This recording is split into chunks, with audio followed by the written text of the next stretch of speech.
wow, c'était incroyable. Oh, c'était exceptionnel. Oh. Aujourd'hui, il faut qu'on parle de l'épisode 5 de Daredevil Born Again, saison 2. Alors déjà, avant de revenir sur l'épisode, je tiens à dire que pour moi, cette saison 2 est bien supérieure à la saison 1. Pour moi, elle est vraiment 100 fois supérieure à la saison 1. Alors j'avais bien aimé la saison 1, encore une fois, même si... en fait, pour moi, la saison 1, le début était plutôt bien, plutôt intéressant. La fin était vraiment bien, surtout l'épisode avec le Punisher, je trouve que c'était vraiment incroyable. Mais c'est le milieu en fait, c'est l'entre-deux, où vraiment j'ai trouvé ça pas très bien. Donc c'était ça le problème. Mais là, la saison 2, en 5 épisodes, il nous propose déjà beaucoup mieux que la saison 1. Je trouve que c'est 100 fois supérieur. Voilà, donc je vais revenir là-dessus parce que j'ai bien aimé la saison 1, vraiment. Mais la saison 2 est à des années-lumière, sincèrement. Alors dans cet épisode, j'ai vu du Netflix. J'ai pas vu du Disney+, j'ai vu du Netflix. Alors oui, c'est en grande partie grâce au flashback, mais c'est aussi grâce au ton donné, à l'ambiance de l'épisode, aux musiques aussi.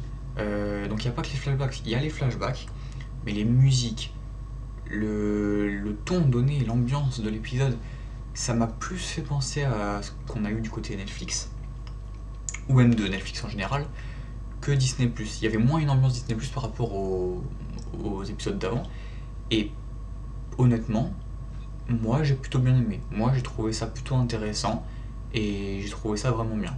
Et pour moi, on est sur le meilleur épisode, peut-être de Born Again même. J'avais envie de dire de la saison 2, on est... Bah, ouais, pour moi on est sur le meilleur épisode de la saison 2, ça déjà c'est sûr et certain, mais peut-être même de Born Again en fait, peut-être même des deux saisons, parce que cet épisode était exceptionnel. Je me suis régalé, je passe un super moment devant, c'était génial. En termes de montage, en termes de construction, de comment ils amènent l'épisode, comment l'épisode se passe, le montage est dingue par rapport au flashback justement, en termes de musique, en termes de narration, c'est génial, vraiment. Et j'ai aussi eu l'impression d'être plus du côté Netflix par rapport à ça. Parce qu'il y avait un côté montage, un côté narration, un côté écriture qui m'a fait penser à plus Netflix que Disney+, et où je me suis dit presque que l'épisode là était plus travaillé que certains autres épisodes. Et ça m'a plu, sincèrement, ça m'a vraiment plu. Bon, de toute façon, moi, Daredevil Born Again, pour l'instant, j'adore. J'adore ce qu'il nous propose. Et cette saison 2, pour l'instant, est géniale. Mais cet épisode, l'épisode 5, il est juste fou. J'ai maintenant forcément hâte de voir les 3 prochains, si je dis pas de bêtises, que je crois qu'il y en a 8. Donc, les 3 prochains vont être juste dingues par rapport au ton qu'il y a eu dans cet épisode-là. Donc, vraiment hâte de voir les 3 prochains épisodes, sincèrement. Et il faut encore qu'on revienne sur Bullseye.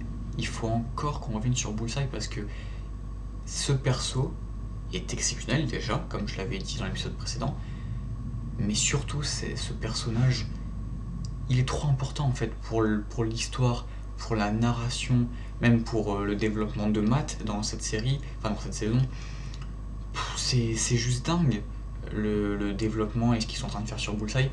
Et moi, alors je sais pas qu'est-ce que les gens en pensent, mais moi personnellement j'aimerais beaucoup qu'ils fassent un projet sur Bullseye.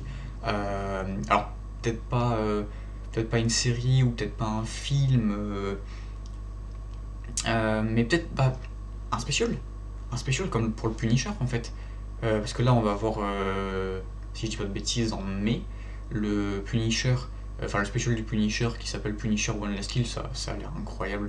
Bien sûr que j'en parlerai, que j'en ferai une critique parce que ça va être juste dingue.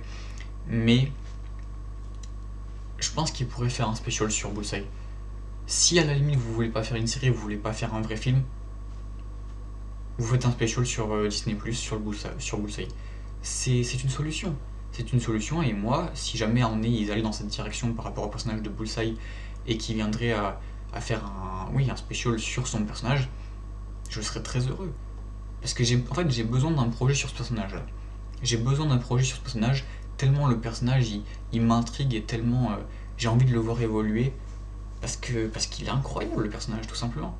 En plus, l'acteur joue très très très bien et je crois même que l'acteur, alors j'ai pas le nom de l'acteur, mais je crois qu'il a dit que il voudrait lui aussi voir un projet sur Bullseye. Donc si il pourrait avoir un special ou un ou ouais, peut-être une mini-série ou un truc un peu comme un Loki avec une ou deux saisons de quelques épisodes, ce serait déjà génial. J'aimerais beaucoup, sincèrement.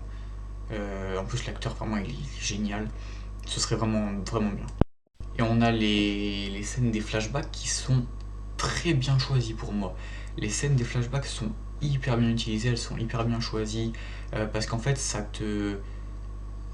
par rapport aux scènes qui sont choisies des flashbacks, donc les scènes du passé, des personnages, ça fait écho avec ce qui se passe dans le présent. Et donc après, quand tu reviens dans le présent, après avoir eu la scène du flashback, en fait, c'est cohérent et ça suit bien le développement du personnage et c'est vraiment bien. En plus, on en apprend sur Foggy, on vient sur des moments sur Foggy, parce qu'on comprend que Foggy, c'était un petit peu la voix de la raison pour Matt, et que maintenant qu'il est plus là, Matt, il est plein de contradictions. Et il y a aussi ce côté où tu te dis, ok, Matt, il a la foi, mais d'un autre côté, bon, c'est quand même Daredevil, donc c'est un personnage qui a quand même beaucoup de contradictions et qui a beaucoup de, de pensées où il va agir un peu hors la loi. Donc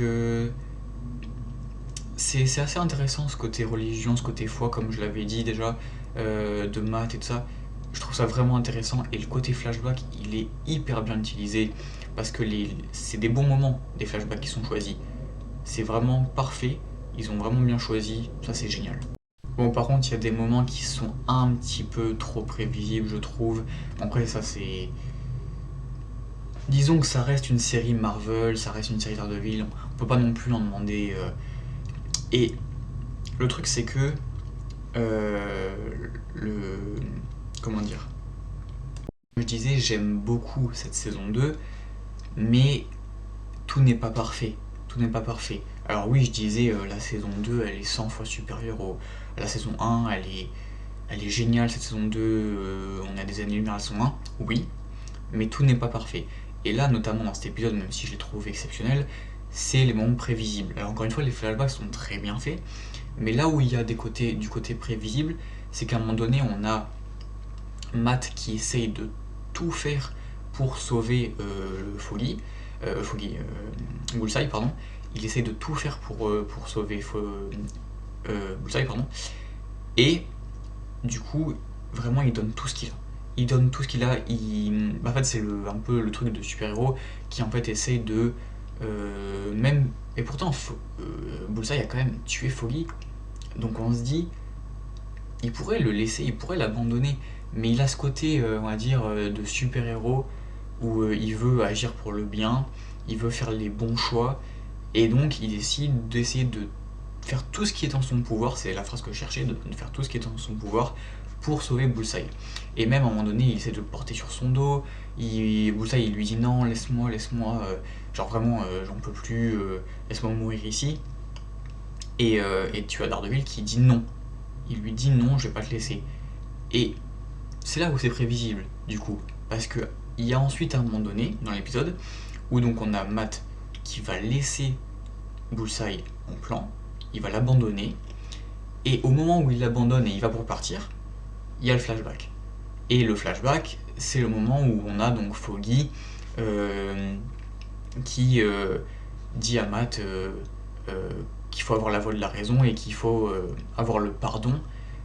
Et donc on a tout un passage du flashback qui te fait comprendre que Matt ne va pas s'envoler comme ça et va forcément revenir.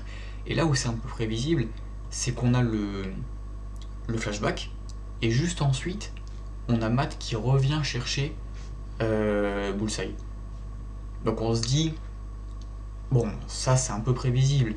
Tu te dis, si vraiment il aurait voulu ils auraient voulu qu'il n'y ait pas un côté prévisible. Dans ce cas-là, au moment où il aurait dit laisse-moi, il aurait dit oui, il serait parti et là on aurait eu un doute.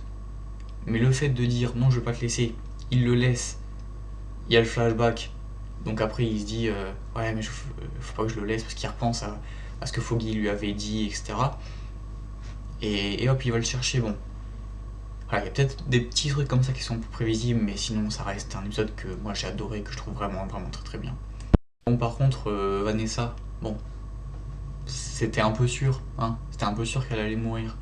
On l'avait déjà dit, c'était prévisible. Alors au début j'ai eu quand même un petit peu des doutes parce que au moment où elle se réveille et où on voit voilà, qu'elle est juste à l'hôpital, blessée mais pas morte, qu'elle est consciente, je me suis dit bon, peut-être qu'au final elle est en vie, j'ai eu quelques doutes, mais le moment où j'ai compris que vraiment c'était fini, c'est le moment avec le jus d'orange. Non, le jus d'ananas, pardon. C'est le moment avec le jus d'ananas parce que et quand elle demande à Fisk de lui raconter une histoire, parce qu'il y a les deux moments là. Et en fait, elle demande à Fisk de lui ramener du jus d'ananas, et il y a Fisk qui lui dit mais t'en bois jamais, ça te picote les lèvres, etc. Et là, on a Vanessa qui lui dit mais si, j'ai quand même envie de goûter, etc. J'ai quand même envie d'en prendre, etc. Et le truc, c'est que à ce moment-là, j'ai compris qu'en fait, elle était en train de perdre la boule, qu'elle avait plus les idées en place. Et je me suis dit, ok, là déjà, ça va pas. Normalement, t'aimes pas le jus d'ananas, là t'en demandes. Et là, quand elle demande à Fisk de lui raconter une histoire et que cette histoire, c'est le moment de leur rencontre, elle lui dit raconte-moi le moment où on s'est rencontrés. Là, j'ai vraiment compris qu'elle allait mourir et que c'était fini parce que je me suis dit il va y avoir le flashback. Et ça a pas raté, il y a eu le flashback. Et du coup, c'est pareil. Là, encore une fois, c'est un peu prévisible. Bon, après, ça reste très bien. Mais il y a encore ce moment-là qui est un peu prévisible. Parce que pareil, elle lui dit raconte-moi le moment où on s'est rencontrés. Il y a le flashback. Et en fait, c'est quand j'ai vu le flashback que j'ai compris. Quand j'ai vu le flashback de leur rencontre, quand j'ai vu le moment où ils se rencontrent et tout ça, je me suis dit, bon là, c'est fini. Le moment avec le jus d'ananas, c'est le moment où il y a le flashback en mode rencontre et tout. C'était sûr que c'était fini, qu'elle allait mourir. C'était un peu prévisible. Encore une fois, moi je pensais vraiment qu'elle allait mourir plus tard dans la série. Bon, maintenant c'est là, c'est fait au milieu de la série, enfin au milieu de la saison, donc au 5e épisode. Ouais, encore une fois, c'était prévisible. Je l'avais dit que ça allait arriver.